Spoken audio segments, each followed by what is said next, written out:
তো ভিউয়ার্স, আজকে আমি চলে আসছি আপনাদের মধ্যে। আজকে নতুন একটা ভিডিও নিয়ে চলে আসছি। আসলে এই শীতের সময়তে অনেক রকম ভিডিও তৈরি করছে।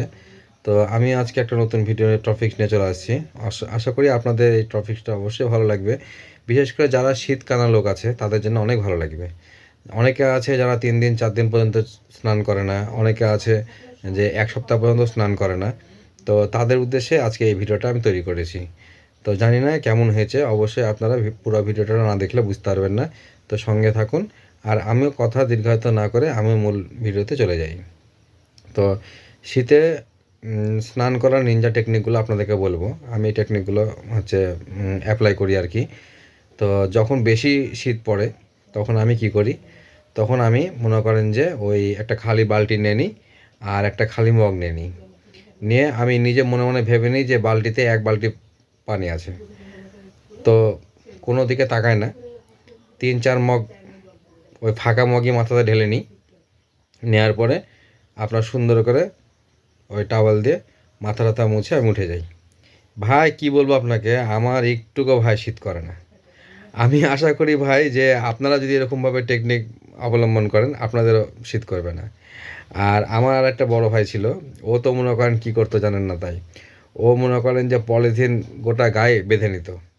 গোটা গায়ে পলিথিন, বড় ওই যে মুড়ির পলিথিনগুলো আছে না, ওই পলিথিনগুলো বেঁধে নিয়ে আপনার হচ্ছে পুষ্করণী থেকে লাফ দিত। তারপরে একটুকু ঠান্ডা লাগতো না। ভাই কি বলবো, 1 ফোঁটা পানি ঢুকতো না। বলছি আমি আমি নিজে প্রমাণ। আমার সামনে আমার ভাই এই কাজটা করেছে, আমি খুবই আনন্দিত হয়েছি ভাই। ভাই মানে বড়দের কাছ থেকে অনেক কিছু শেখার আছে, এটা কিন্তু আমি সেটা বুঝতে পেরেছি যে আসলে তাই, উনি কিন্তু অনেক বুদ্ধিমান মানুষ। আর আরেকটা আছে যে হয়তো ভাইয়েরই হচ্ছে বউ, ও তাই করে। বালতির সামনে মনে করেন যে গিয়ে বসে থাকে, বসে থেকে থেকে থেকে আধা ঘন্টা 1 ঘন্টা যখন হয়ে যায় তখন মনে করেন আমার দাদা ডাক দেয়। তখন ও কী করে, ওই 2-4 ফোঁটা পানি মাথাতে এভাবে ছিটিয়ে ও চলে আসে। মানে এত সুন্দর সুন্দর মানে নিনজা টেকনিক এই শীতকানা লোকদের জন্য ভাই।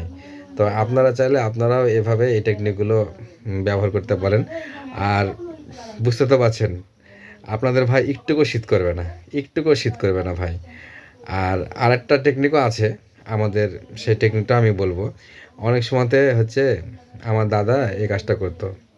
আমার ঠাকুরদাদা ওই স্নান করার আগে পান্তা ভাত খাইতো কাঁচামরিচ দিয়ে আর পেঁয়াজ দিয়ে। দিয়ে মনে করেন যে আপনার ঘাম ছুটে যেত, এত পরিমাণে মনে করেন যে কাঁচামরিচ খাইতো, তার ঘাম ছুটে যেত। তখন সে একটা গরম ফিল করতো, আর কোনো দিকে তাকাইতো না ভাই। একেবারে সোজাসুজি মনে করেন গিয়ে পুষ্করণীতে গিয়ে একসাথে 7টা ডুব দিত, ব্যাস সব কিছু ক্লিয়ার। তো দেখুন এই জিনিসগুলো আপনাদের যদি আপনারা অ্যাপ্লাই করেন আপনাদেরও ঠান্ডা কম লাগবে। তো আশা করি আমার ভিডিওটা অবশ্যই আপনাদের ভালো লেগেছে। আর যদি ভালো লেগে থাকে তাহলে অবশ্যই লাইক কমেন্ট শেয়ার দিয়ে পাশে থাকবেন। আর যারা এখনও আমার চ্যানেলে নতুন, সাবস্ক্রাইব করেননি, তারা অবশ্যই চ্যানেলটি সাবস্ক্রাইব করে দিন। তো ঠিক আছে, টাটা, বাই বাই।